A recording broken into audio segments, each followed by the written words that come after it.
So, a fresh new week has arrived, and here on this channel, that means one thing and one thing only. Every week, I post an episode of this series we do called Your Take Not Mine, where I turn to you, the viewers, to give me your hottest NBA takes of the week, based on what's going on at the time, and I then choose my favorite submissions and discuss them in a video. This week, the NBA's first week of the regular season action went down, and a lot has already been turning our heads, so we definitely have plenty to discuss. In order to submit your takes, I make a community post on either the day of or the day before the video, similar to the one that you'll see right here, so if you want a chance to be featured in a future episode, be sure to stay on the lookout for that. Before we start though, it turns out a good amount of you watching right now aren't even subscribed to the channel, so if you enjoy the content, consider hitting the subscribe button, as not only does it help out a ton, but I'd also very much appreciate it. Now with that being said, let's begin. The first take we'll be discussing today comes to us from Lauren, and they say that even though the Lakers didn't make any major moves or changes this offseason,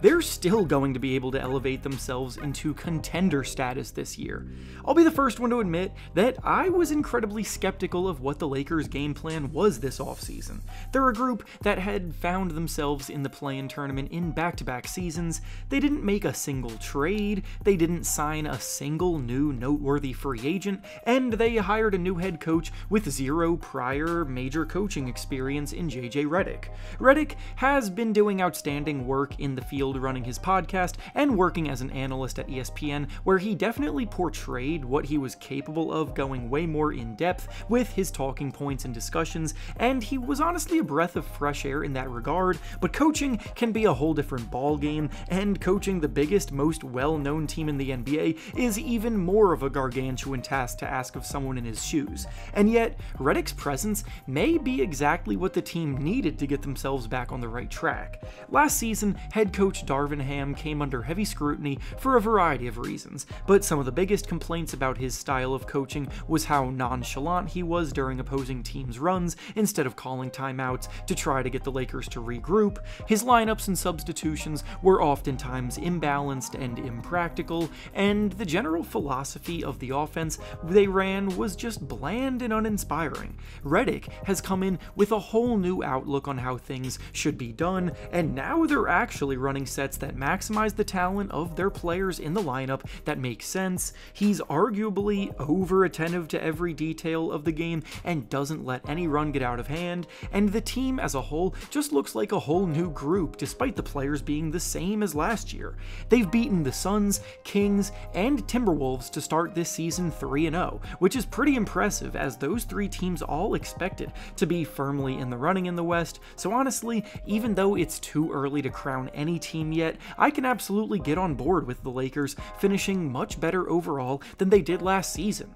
The next take we'll be discussing today comes to us from Mango, and he says that the Hornets will be better than the Pacers this season. The Pacers were one of last year's biggest surprises when they made a run all the way to the Eastern Conference Finals, while also having the league's second best ranked offense, so it's reasonable to have expected them to continue building that momentum, especially with Pascal Siakam also now being locked up long term. But early on, they've been showing signs of potentially being a bit of a letdown. It's still way too early to declare that season as a fluke, but it's never too early to look at the product they're currently putting on the court to identify whether or not success at that level is attainable. The Pacers have started the year 1-2, and they really haven't looked good in a single one of those outings. In their first game of the season, they were outplayed by the lowly Detroit Pistons through 3 quarters, before turning things around in the fourth to win the game, but then in their next 2 games, they got smoked by the Knicks by 25 points,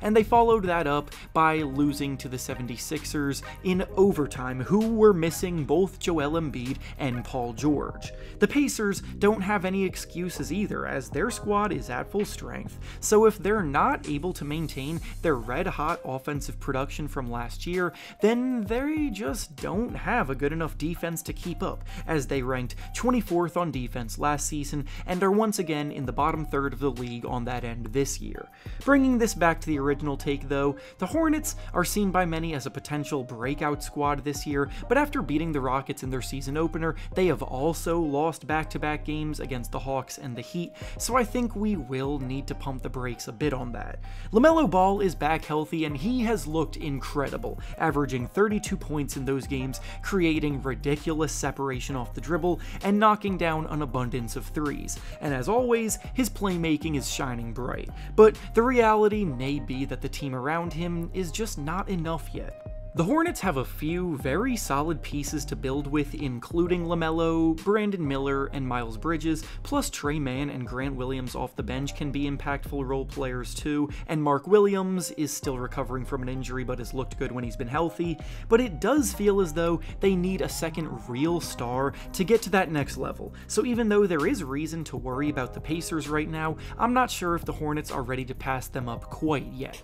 And finally, the last take we'll be discussing today comes to us from Woozy, and he says that the Clippers are still contenders even without Paul George this season. The Clippers are a team that I definitely saw were being written off by most this offseason, and when the news broke that Kawhi Leonard was going to miss a significant amount of time early on while still recovering from his injury, I would be lying if I said I didn't lean that way myself. But so far, the Clippers have been playing like a group with something to prove. They've won 2 of their first 3 games, with the wins being against the Warriors and the Nuggets, so both are quality W's, and the loss came in overtime to the Suns, so they once again played a good team very tightly. What's probably going to shock some of you is how they've been able to keep things pounding at this level, as they have actually been one of the best defensive teams to start the year, locking up against some of the best offensive talent the league has to offer. It's obviously too early to make definitive conclusions, but they've been a top 3 defense to start, and additions like Derrick Jones Jr.,